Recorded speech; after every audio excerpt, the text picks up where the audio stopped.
Friends, मैं नीता भास्कर आप सभी लोगों का अपने यूट्यूब चैनल पर स्वागत करती हूं। और हम असिस्टेंट प्रोफेसर के लिए प्रैक्टिस सेट कर चुके हैं 10 प्रैक्टिस सेट। और हम थोड़ा सा सॉल्व पेपर करेंगे क्योंकि सॉल्व पेपर के क्वेश्चन ऐसे होते हैं कि वो रिपीट भी हो जाते हैं क्वेश्चन, और उससे आपको थोड़ा सा क्वेश्चन करने में आसानी होगी और आपको थोड़ा सा पैटर्न भी आपको पता चल जाता है। तो मैंने एक प्रैक्टिस 10 प्रैक्टिस सेट करा दी अब तक, और एक मैंने पूरा सॉल्व पेपर भी करा दिया, और ये दूसरा है 2014 का। ठीक है, जिसकी परीक्षा हुई थी 22 मार्च 2015 में, और असिस्टेंट प्रोफेसर परीक्षा 2014। और चलिए शुरू करते हैं। वीडियो पसंद आए तो लाइक शेयर कमेंट अवश्य करिएगा, और जो लोग चैनल पर नए हैं चैनल को सब्सक्राइब अवश्य कर लें और बेल आइकन जरूर प्रेस कर दें, जिससे नई वीडियो की नोटिफिकेशन आपको मिलती रहे। और इसके अलावा पहले की जो वीडियो देखते हैं आपको बहुत सारी वीडियो मैंने अपलोड की हुई हैं, और इस नेट की भी तैयारी करो उसके लिए आप उसमें जाएं प्लेलिस्ट में, और पहले की वीडियो भी आप देख सकते हैं। चलिए शुरू करते हैं। फर्स्ट क्वेश्चन हमारे निम्नलिखित में से किसने दक्षिण भारत में अलाउद्दीन खिलजी के प्रभुत्व को स्वीकार नहीं किया? पांड्य, होयसल, यादव, काकती। और हमारा राइट ऑप्शन हो जाएगा पांड्य। ठीक है, और इसमें सॉल्व पेपर है तो इसमें उसमें व्याख्या भी दी हुई है, तो थोड़ा सा आप चाहें तो आप वीडियो को थोड़ा सा पॉज करके व्याख्या भी देख सकते हैं। नेक्स्ट क्वेश्चन है कुतुबुद्दीन मुबारक शाह के काल के राजनीतिक एवं सामाजिक जीवन की जानकारी देने वाले अमीर खुसरो की पुस्तक का शीर्षक क्या था? तो ये था नूह शिपे सलार। कुतुबुद्दीन मुबारक के काल के राजनीतिक और सामाजिक जीवन की जानकारी देने वाली अमीर खुसरो की पुस्तक शीर्षक जो है वो नूह सिपेहर है, और खजाइनुल फतूह में अलाउद्दीन के दक्कन अभियान का वर्णन है। ठीक है, ये भी ध्यान रखिए क्योंकि पूछ लेता है कि इसमें किस बात का वर्णन किया गया है, तो दक्कन अभियान का वर्णन है। और मिफ्ता उल फतूह जो इसकी पुस्तक है उसमें जलालुद्दीन खिलजी के बारे में जानकारी प्राप्त होती है। और तुगलकनामा जो है, तुगलकनामा में क्या है, गयासुद्दीन तुगलक के शासनकाल के विषय में जानकारी प्राप्त होती है। तो सारा ये सॉल्व है और इसे जरूर देख लें। नेक्स्ट है मोहम्मद तुगलक के शासन क्षेत्र के लिए हिंद एवं सिंध शब्द का प्रयोग किसने किया था? ये इब्न बतूता ने किया था। ठीक है, हिंद और सिंध का प्रयोग जो कि मोहम्मद बिन तुगलक के शासनकाल में आया था, और अफ्रीकी यात्री था, और ये 1333 ईस्वी में भारत आया था, और इसने सुल्तान ने खूब स्वागत किया था। और राजदूत की हैसियत से ये भी पूछा जाता है क्वेश्चन, चीनी शासक तोगन तिमूर के दरबार में यह गया था, और इसने पुस्तक लिखी थी रेहला। नेक्स्ट है फोर्थ क्वेश्चन है निम्नलिखित में से किसने जमीन बौसी सिजदा की प्रथा प्रारंभ की थी? और इस किसने की थी? बलबन ने की थी सिजदा की, और इसे सिजदा भी कहते हैं, जमीन बौसी भी कहा जाता है। और पैबोस और सिजदा की प्रथा इसने प्रारंभ की थी। और नवरोज त्योहार ईरानी त्योहार था जो इसने प्रथा भी आरंभ की थी मनाने की। और फिफ्थ क्वेश्चन है सल्तनत काल में जमीन की माप के लिए क्या शब्द प्रयुक्त होता था? राइट ऑप्शन हो जाएगा हमारा मसाहत। और सल्तनत काल में भूमि की माप के लिए मसाहत शब्द का प्रयोग होता था, और मसाहत भूमि की पैमाइश के आधार पर उपज का निर्धारण किया जाता था। और अलाउद्दीन खिलजी, मोहम्मद बिन तुगलक व सिकंदर लोदी ने इस पद्धति को अपनाया था। नेक्स्ट है विजयनगर साम्राज्य के शासकों ने किस भगवान के प्रतिनिधि के रूप में शासन करने का दावा किया था? और राइट ऑप्शन हो जाएगा विरूपाक्ष। ठीक है, विरूपाक्ष का मंदिर भी वहां पे बनवाया गया है। और ये 1336 ईस्वी में विजयनगर साम्राज्य की स्थापना विशेषतः दक्षिण भारत की तथा सामान्यतः भारत के इतिहास की एक महान घटना थी। संगम के 5 पुत्रों में से हरिहर एवं बुक्का ने तुंगभद्रा के दक्षिणी तट पर स्थित गोंडी दुर्ग के सामने विजयनगर शहर की स्थापना की थी। और हरिहर एवं बुक्का को अपने गुरु वितरण एवं वेदों के प्रसिद्ध भाष्यकार जो सायण थे से प्रेरणा मिली थी, और भगवान विरूपाक्ष भगवान के प्रतिनिधि के रूप में शासन करने का इन्होंने दावा किया था। नेक्स्ट है सल्तनत काल का सबसे प्रभावशाली वर्ग कौन सा था? ठीक है, और राइट ऑप्शन हो जाएगा हमारा ऑप्शन सी उलेमा। सल्तनत कालीन मुस्लिम राज्य सैद्धांतिक रूप से धर्म प्रधान राज्य था, और खलीफा मुस्लिम जगत का प्रधान होता। दिल्ली सल्तनत के अधिकांश सुल्तानों ने अपने आपको खलीफा का नायक पुकारा, और परंतु कुतुबुद्दीन जो मुबारक खिलजी ने स्वयं को क्या किया, इसने खलीफा घोषित किया था। ठीक है, ये क्वेश्चन पूछता है बार बार। नेक्स्ट है निम्नलिखित में से कौन सा युग में सही नहीं है? कुब्बतुल इस्लाम मस्जिद, अलाई दरवाजा, आदिलाबाद का किला, काली मस्जिद। और कुतुबुद्दीन ऐबक, अलाउद्दीन खिलजी, मोहम्मद तुगलक, गयासुद्दीन तुगलक। तो ये कौन सा सही नहीं है पूछा, और इसमें है काली मस्जिद, गैसुद्दीन तुगलक। डी ऑप्शन जो है वो क्या है, ये सही नहीं है। काली मस्जिद कब बनी थी? दिल्ली में फिरोज शाह के शासनकाल में बनी थी, यानी गयासुद्दीन तुगलक के शासनकाल में नहीं, फिरोज शाह तुगलक के शासनकाल में बनी थी। और अर्धवृत्तीय मेहराब युक्त इस इमारत यह हमारा सल्तनत कालीन स्थापत्य कला का एक उत्कृष्ट नमूना है। और कुब्बत उल इस्लाम मस्जिद का निर्माण कुब्बतुल ऐबक ने 27 जैन मंदिरों को ध्वंसावशेषों यानी ध्वंसा वहां पे जो अवशेष बचे थे उसके ऊपर दिल्ली में करवाया था कुब्बतुल इस्लाम मस्जिद का। और अलाई दरवाजा जो था इसका अलाउद्दीन खिलजी ने करवाया था। आदिलाबाद का किला मोहम्मद तुगलक ने कराया था, लेकिन डी ऑप्शन जो है वो सही नहीं है। नेक्स्ट क्वेश्चन है, सूची फर्स्ट को सेकंड के साथ मिलान करना है। और शेख नमूउद्दीन चिश्ती, शेख बहाउद्दीन जकारिया, शेख फद्दुल मसूद गजशंकर और शेख निजामुद्दीन औलिया। हमें मिलान करना है, मिलान करेंगे तो ये का फोर्थ हो जाएगा। अजमेर में है शेख मुहिद्दीन चिश्ती की दरगाह जो है, और इनकी कहाँ पे है? इनकी है मुल्तान में जकारिया की। और इनकी जो है ये है शेख फद्रुद्दीन मसूद गजशंकर, और इनकी है अजोधन जो है। और शेख निजामुद्दीन जो औलिया है उनकी दिल्ली में इनकी दरगाह है। ठीक है। नेक्स्ट है, भक्ति आंदोलन को दक्षिण से उत्तर लाने वाले नेता कौन थे? भी क्वेश्चन वेरी इंपॉर्टेंट और बार बार पूछा जाता है। राइट ऑप्शन हो जाएगा रामानंद। और रामानंद उत्तर भारत के पहले महान संत थे और रामानुजाचार्य के ये शिष्य थे। ठीक है, रामानुज किसके शिष्य थे? रामानुजाचार्य के शिष्य थे। और रामानंद ने दक्षिण और उत्तर भारत के भक्ति आंदोलन के बीच क्या किया था? सेतु यानी पुल का कार्य किया था। और वहां से ये क्या किए थे? वहां से आकर इन्होंने इसका प्रचार प्रसार किया था और भक्ति आंदोलन को दक्षिण से उत्तर में भारत में ले आए थे। और उनका जन्म इलाहाबाद, जो प्रयागराज है अब कहा जाता है, वो इलाहाबाद में इनका जन्म हुआ था। और विष्णु के स्थान पर राम की भक्ति का इन्होंने आरंभ की थी। ये भी क्वेश्चन पूछता है कि वो किसकी भक्ति करते थे, किसकी पूजा करते थे? विष्णु के पूजा की जगह वो राम की पूजा करते थे। नेक्स्ट क्वेश्चन है, निम्नलिखित में से कौन चिश्ती संत नहीं थे? शेख मुहिद्दीन चिश्ती, निजामुद्दीन औलिया, शेख हमउद्दीन नागौरी, शेख सफरुद्दीन आरिफ। और राइट ऑप्शन हो जाएगा ये चिश्ती संत नहीं थे। शेख सफरुद्दीन आरिफ सूफी संत नहीं थे। और ख्वाजा मोइनुद्दीन चिश्ती 1192 में सिहाबुद्दीन मोहम्मद गौरी की सेना के साथ भारत आया था और भारत में चिश्ती नामक सूफी संप्रदाय की नींव डाली थी। और इन्होंने अजमेर को अपना निवास स्थान बनाया था। और शेख निजामुद्दीन औलिया भी चिश्ती संप्रदाय के थे, लेकिन शेख हमीदुद्दीन नागौरी भी ये भी चिश्ती संप्रदाय के थे। और इन्होंने सोहरावर्दी का बाद में प्रचार किया था, लेकिन ये नहीं थे शेख सफरुद्दीन। ठीक, नेक्स्ट क्वेश्चन देखते हैं। नेक्स्ट है, निम्नलिखित में से कौन सा ग्रंथ अमीर खुसरो का नहीं है? कौन सा नहीं है? तारीख यामनी नहीं है। ठीक है, तुगलकनामा भी हमने पिछले क्वेश्चन में बात की थी। किरासुद्दीन मिफ्ताह फुतू भी है, इसके सब में हमने बात की थी। नेक्स्ट क्वेश्चन, निम्नलिखित घटनाओं का सही कालक्रम जो है व्यवस्थित करना है।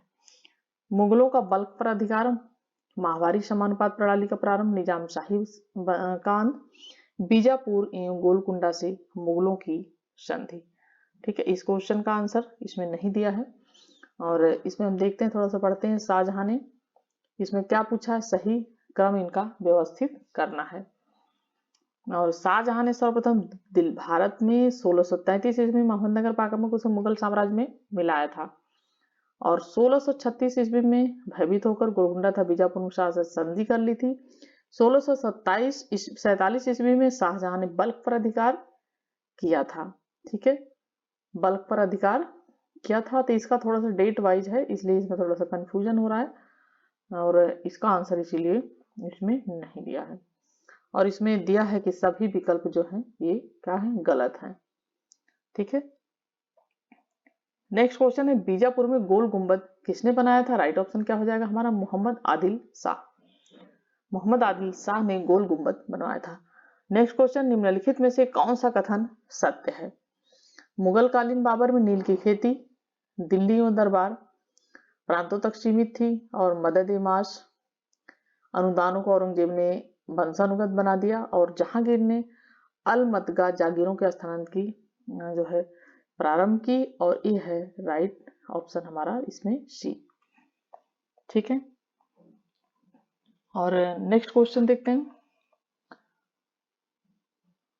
नेक्स्ट है 16 क्वेश्चन। सिकदार था, सिकदार क्या था? ये था परगना का सैनिक अधिकारी सिकदार। मुगल काल की बात है ये। मुगल काल में जब में सरकार जिला कई परगनों में बटा हुआ था। जो सरकार होता था जिला यानी वो कई परगने होते थे, उनमें बटा होता था, और परगने का जो प्रमुख अधिकारी होता था वो कौन होता था? सिकदार होता था। आमिल, फौजदार, कानूनगो और कानकुन भी होते थे। ठीक है, प्रमुख अधिकारी सिकदार होते थे, आमिल होते थे, फौजदार होते थे और कानूनगो होते थे और कारकुन भी होते थे। सिकदार परगने से छोटी इकाई का अधिकारी होता था और उसका मुख्य कार्य परगने में शांति व्यवस्था स्थापित करना तथा राजस्व वसूल करना यानी कर वसूल करना, और आमिल जो होता था उसकी क्या करना था? उसकी मदद करना होता था। नेक्स्ट है मध्यकाल के किस शासक ने कृषि मंत्रालय दीवान अमीर कोही की स्थापना की थी? मोहम्मद बिन तुगलक ने की थी। हमने बहुत बारी टीजीटी का हम जब पढ़ाई कर रहे थे हम तब भी हमने ये सब कर लिया था। और इसने कृषि विभाग अमीर कोही की दीवान अमीर कोही की स्थापना की थी, और इस विभाग का मुख्य कार्य क्या था? कृषकों को प्रत्यक्ष सहायता देकर, ठीक है, अधिक भूमि कृषि कार्य में लेना था, और 60 वर्ग मील की भूमि का एक लंबा टुकड़ा इस कार्य के लिए चुना गया था। नेक्स्ट है औरंगजेब के शासन में अमीन एकत्र करते थे। क्या एकत्र करते थे? खराज। शाहजहां के शासनकाल में प्रत्येक परगने में मालगुजारी निर्धारण के लिए एक परगना अमीन की नियुक्ति हुई थी, और खराज गैर मुस्लिमों से लिया जाने वाला कर था। कौन? और वही भूमि कर था। जो गैर मुस्लिम थे यानी हिंदू या अन्य जो थे तो उनसे ये कर लिया जाता था। खराज गैर मुस्लिमों से लिया जाता था। ठीक है, और ये क्या था? एक भूमि कर था। इंपॉर्टेंट क्वेश्चन है, बार बार पूछा जाता है हर एग्जाम में। जहांगीर के काल का सर्वाधिक प्रसिद्ध चित्रकार कौन था? ये था अबुल हसन। ठीक है, और जहांगीर ने जो तुझके जहांगीरी ने लिखा है कि इस समय अबुल हसन के समान कोई चित्रकार नहीं है, और जहांगीर ने उनकी कला से प्रभावित होकर उसे कौन सी उपाधि दी थी? नादिर उस जमा की उपाधि से उसे सम्मानित किया था। नेक्स्ट क्वेश्चन है कौन सी इमारत दूसरे ताजमहल के नाम से प्रसिद्ध है? हमने ये भी क्वेश्चन बहुत बार कर लिया है। रबीउद्दौला का मकबरा, जो औरंगजेब की पत्नी थी, और बीबी का मकबरा भी इसे कहा जाता है, और ताजमहल के नाम से, द्वितीय ताजमहल के नाम से प्रसिद्ध है। और इसे फूहड़ नकल भी, एक इतिहासकार थे उन्होंने इसको फूहड़ नकल कहा है ताजमहल की। तो देखने में बिल्कुल भी बहुत ही बेकार है ये, मैंने देखा भी है। नेक्स्ट क्वेश्चन है 21। बाबर ने अपनी आत्मकथा बाबरनामा अथवा तुजु के बाबरी किस भाषा में लिखी है? तो इसने लिखी थी तुर्की भाषा में। तुजु के बाबरी जो है ये बाबरनामा का 3 बार फारसी में अनुवाद हुआ है, लेकिन इसने लिखी थी तुर्की में। और तुजु के बाबरी को वाकयात बाबरी भी कहा जाता है, ये इंपॉर्टेंट है। नेक्स्ट है मुनिश अल अरवाह किसकी आत्मकथा थी? ठीक है, मोइनुद्दीन चिश्ती, गुलबदन बेगम, फाके मुदाबिर, मिनहाजुल सीरत। राइट ऑप्शन क्या हो जाएगा? मुइन इन उद्दीन चिश्ती। चिश्ती की जीवनी थी मुनिश अल परवाह मोइनुद्दीन चिश्ती की जीवनी थी, जिसको जहां आरा द्वारा लिखा गया था। नेक्स्ट है देशमुख पाटिल नायक विभिन्न नाम दिए गए थे। जमींदार, राइट ऑप्शन हो जाएगा जमींदार। और नायक मराठा शासनकाल के होते थे, देशमुख, पाटिल और नायक। और शासनकाल में जमींदार थे, और ये कर संबंधी न्यायिक तथा अन्य प्रशासनिक कार्य करते थे। शिवाजी ने इनके अधिकारों को छीनकर सरकारी कर्मचारियों को दे दिया था। नेक्स्ट है सालबाई की संधि किस तिथि पर संपन्न हुई थी? और अच्छा क्वेश्चन है, और पीसीएस वगैरह में भी और भी एग्जाम, हर एग्जाम के लिए वेरी इंपॉर्टेंट है। ये हुई थी 17 मई 1782 को, और ईस्ट इंडिया कंपनी और महाजी सिंध मराठा जो थे उनके बीच हुई थी। और इस संधि में प्रथम आंग्ल मराठा युद्ध समाप्त हो गया था इस संधि के द्वारा। ठीक है, अंग्रेजों और मराठों के बीच जो युद्ध हुआ था वो इसके द्वारा, इस संधि के द्वारा, सालबाई की संधि के द्वारा जो है समाप्त हो गया था। इस संधि का मुख्य व दूरगामी क्या उद्देश्य था? मराठों अंग्रेज को बीच लंबी शांति स्थापित करना। नेक्स्ट है 17वीं शताब्दी में भारत से सर्वाधिक निर्यात होने वाली वस्तु कौन सी थी? और राइट ऑप्शन हो जाएगा सूती वस्त्र। ठीक है, 17वीं शताब्दी से भारत से अन्य देशों को सर्वाधिक निर्यात होने वाली सूती वस्त्र था।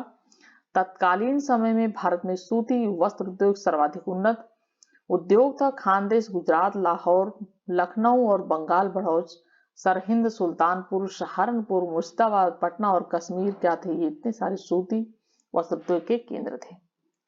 नेक्स्ट है 26 श्रीरंगपट्टनम की संधि निम्नलिखित के बीच की गई थी। हैदर अली हेस्टिंग ये की गई थी टीपू सुल्तान एवं लॉर्ड कॉर्नवालिस के बीच श्रीरंगपट्टनम की संधि। ठीक है, और श्रीरंगपट्टनम की संधि कब हुई थी? ये मार्च 1792 में हुई थी।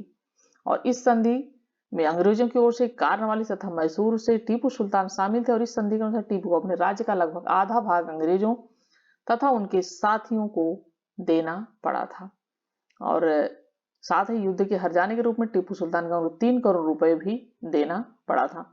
और इस संधि में यह शामिल था कि जब तक टीपू सुल्तान 3 करोड़ रुपए नहीं देगा तब तक उसके 2 पुत्र अंग्रेजों के कब्जे में रहेंगे। और इसी का परिणाम था कि फिर लास्ट में चतुर्थ आंग्ल जो है मैसूर युद्ध हुआ था और जिसमें टीपू सुल्तान की मृत्यु हो गई थी 1799 में।